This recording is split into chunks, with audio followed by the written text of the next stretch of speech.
Welcome to the Restricted Handling Daily Intel Brief.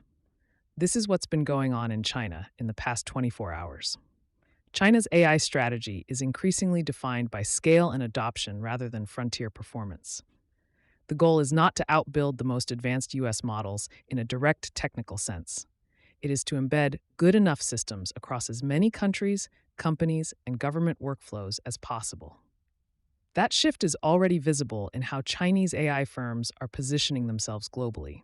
Instead of chasing only benchmark leadership, they are optimizing for cost, deployment speed, and integration into real-world enterprise systems. Think of it less like a lab race and more like infrastructure rollout. And that matters because the adoption layer is where long-term dependency forms. We are already seeing Chinese AI systems integrated into government and commercial projects across Southeast Asia and the Middle East. In places like Singapore, Malaysia, and Saudi Arabia, Chinese-backed platforms are being used in everything from smart city planning to infrastructure optimization. In some cases, these systems are not replacing US tools because they are better. They are being selected because they are cheaper, easier to deploy locally, and give governments more control over data environments. That last point is important. Data sovereignty is becoming one of the strongest drivers in global AI procurement decisions. And Chinese systems are leaning directly into that demand by emphasizing open source deployment and local hosting options. So the competition is no longer just about who builds the most powerful model.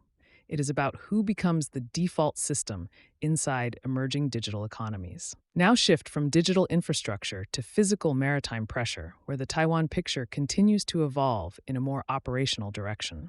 Taiwan is increasingly planning around scenarios that fall just below conventional war. Not invasion first, pressure first.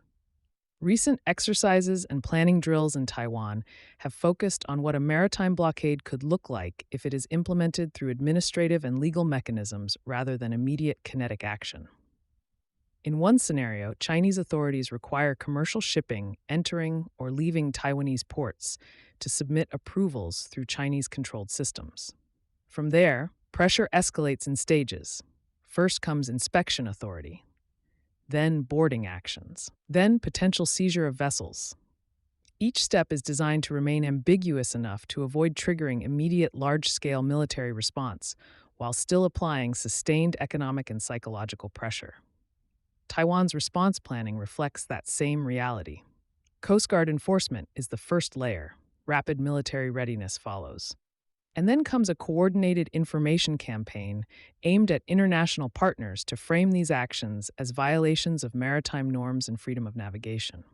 The key shift here is conceptual.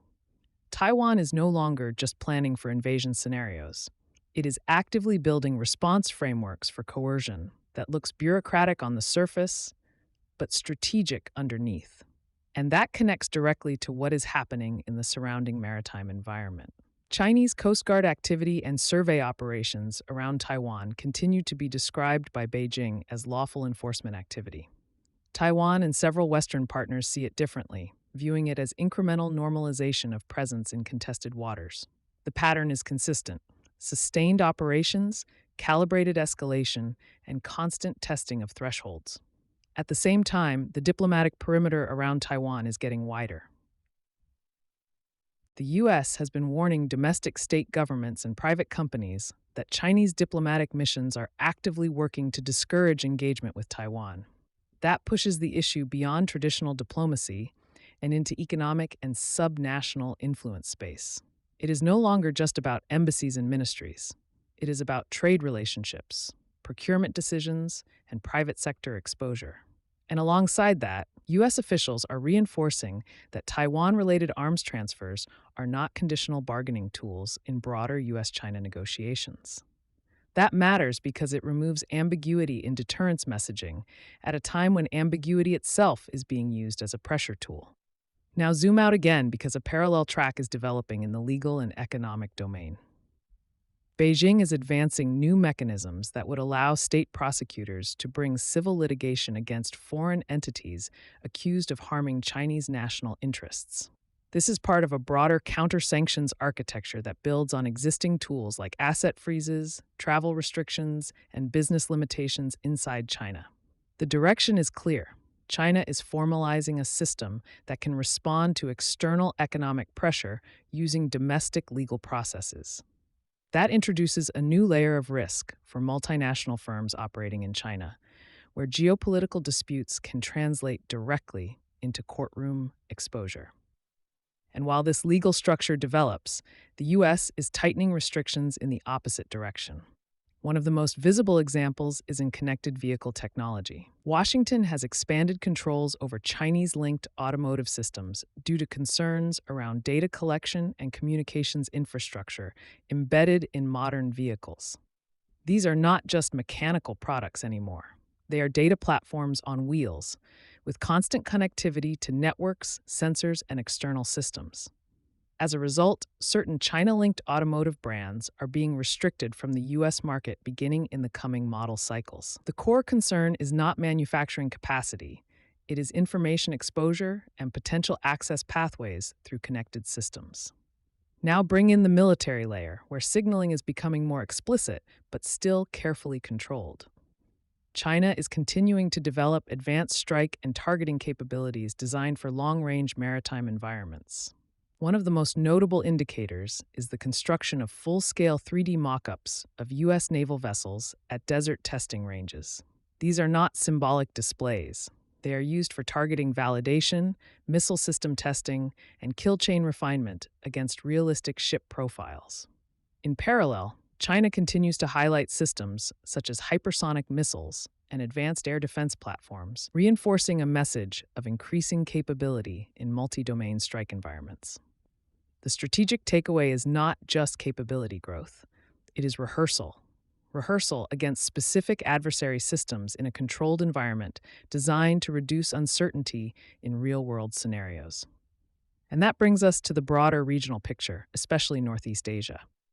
China's messaging toward Japan has become sharper and more sustained, particularly around defense spending, missile deployments, and extended deterrence arrangements with the United States. These issues are increasingly framed by Beijing as destabilizing or Cold War-driven, especially when tied to nuclear deterrence structures. At the same time, regional non-proliferation dynamics are shifting. North Korea is no longer being treated in Chinese official discourse as a problem requiring denuclearization in the same way it once was. The emphasis has moved towards stability management rather than disarmament framing, even as Pyongyang maintains and expands its nuclear posture. That shift changes the strategic environment in subtle but important ways. It reduces the effectiveness of traditional pressure mechanisms that relied on unified messaging around denuclearization. Thanks for listening and being part of this community. If you're finding value here, a review, comment, or share helps more people stay informed. We also publish a daily intel brief on Substack at restrictedhandling.substack.com, where we go deeper on Russia, China, Iran, the Middle East, and the DPRK. Stay safe and have a great weekend.